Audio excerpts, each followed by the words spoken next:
I get back, it's Chair City.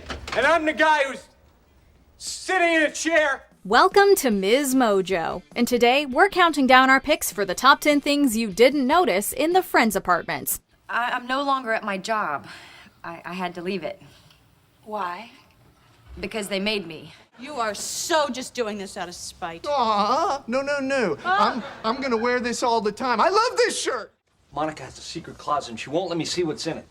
Why not? I don't know. What could she possibly be hiding in here that I can't see? For this list, we'll be looking at easy-to-miss objects or behind-the-scenes facts about the show's two main apartments. Have you noticed any of these? Ever wondered about some of them? Tell us in the comments. Number 10. Magnadoodle. Who'd you talk to?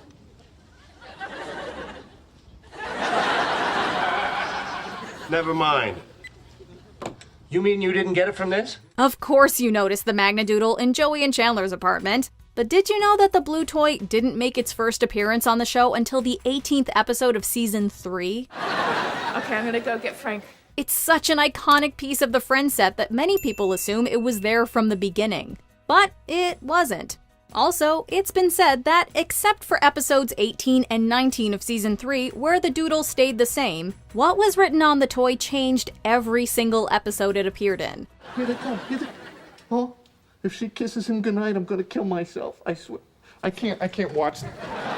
The reported numbers vary, but it's probably between 88 and 100 total doodles throughout the run of the show. What are you doing? Sending back all this stuff that Chandler bought out of guilt. Everything? Even the TV? No, I'm gonna put that in my room.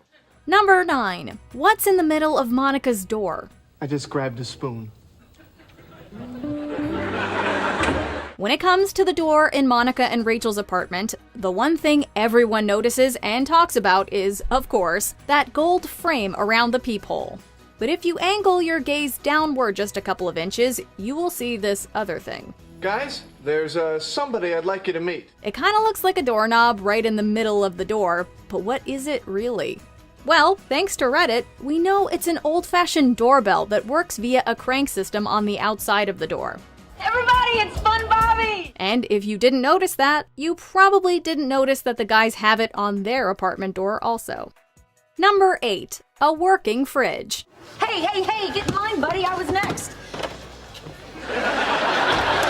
We saw the gang get stuff out of the fridge quite often, especially Joey, and especially in Monica's apartment. However, most of us probably assumed the refrigerators were just props and didn't actually work. All right, Phoebe, stick out your plate. Well, think again, because the fridge in Monica and Rachel's place, as well as the one across the hall, were both plugged in and functioning appliances. I reorganized the fridge. See, bottom shelf, meats and dairy. Middle shelf, fruits and vegetables. And top shelf, expired products. Not only that, but while Joey's fridge was generally pretty empty, the one in Monica's place was usually full and stocked with stuff for the cast and crew to grab. Usually. Taste it.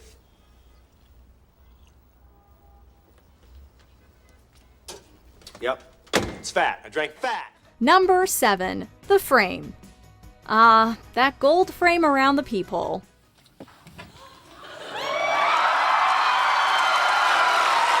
Along with the couch at Central Perk, it's probably the prop most widely associated with the show.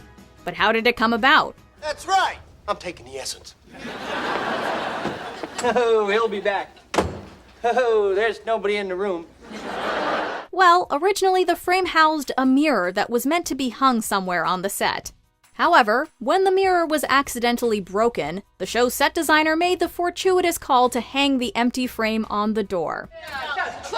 You think I trust you with it? No, we're gonna split it. You take half and I take half. They say that a broken mirror brings 7 years of bad luck, but in this case, it brought 10 years of great luck and comedy.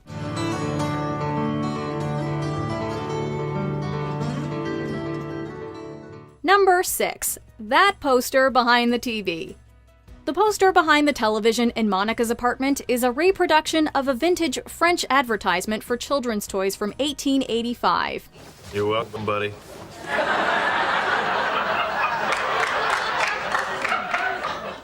Yeah, thanks. That's pretty interesting.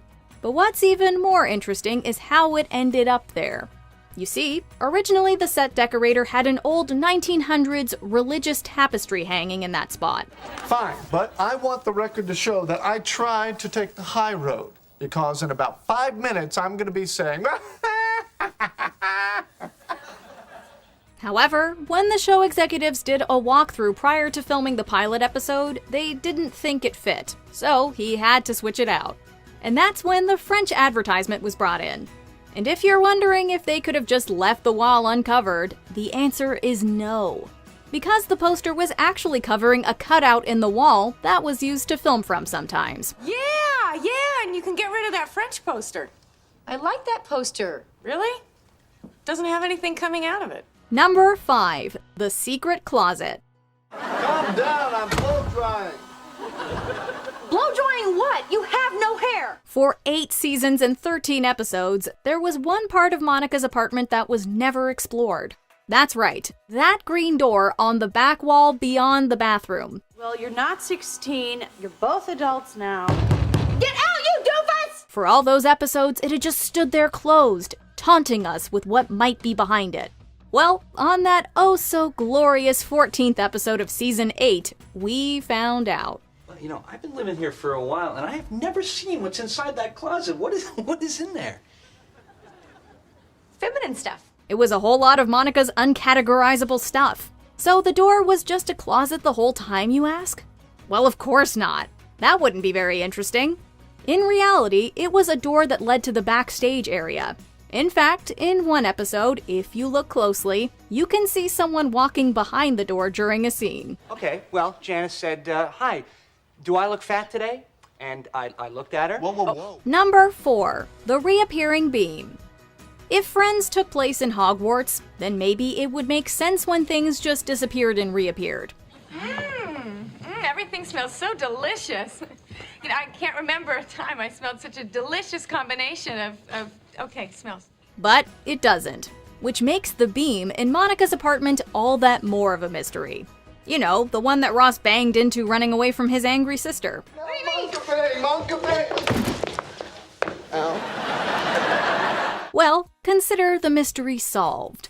While the beam was there when the show premiered, it kept blocking actors' faces in shots, so it was eventually removed. Wasn't there a decision to lose Yes, this? I thought this was gone.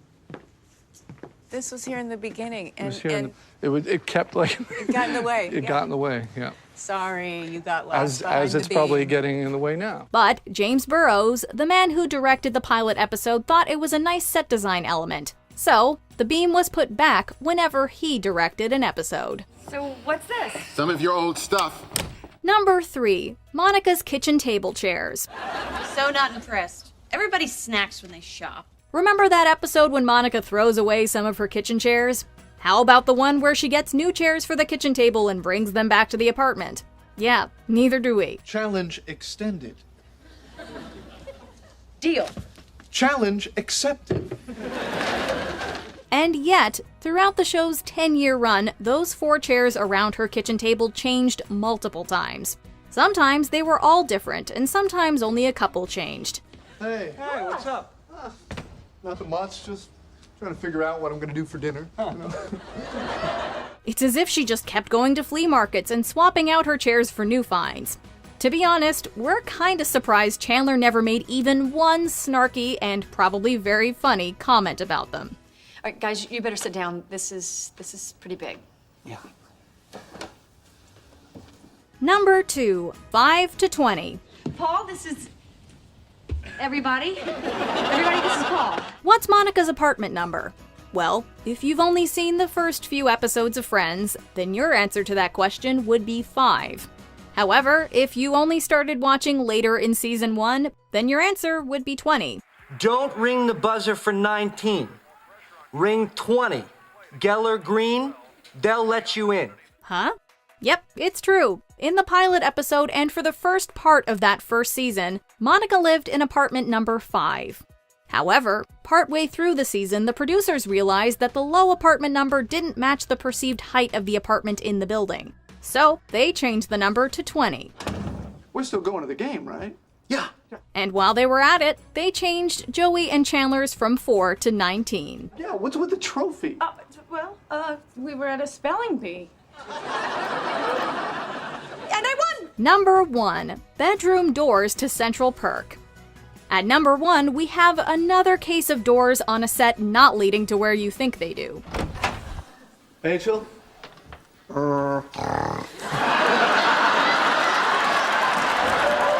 So you know those 2 doors on either side of the television in Monica and Rachel's apartment?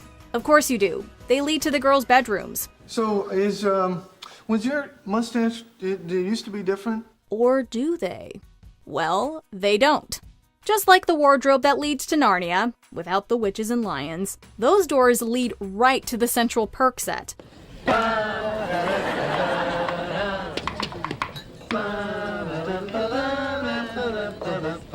Since there weren't a lot of scenes in the bedroom, those sets were only put together when needed.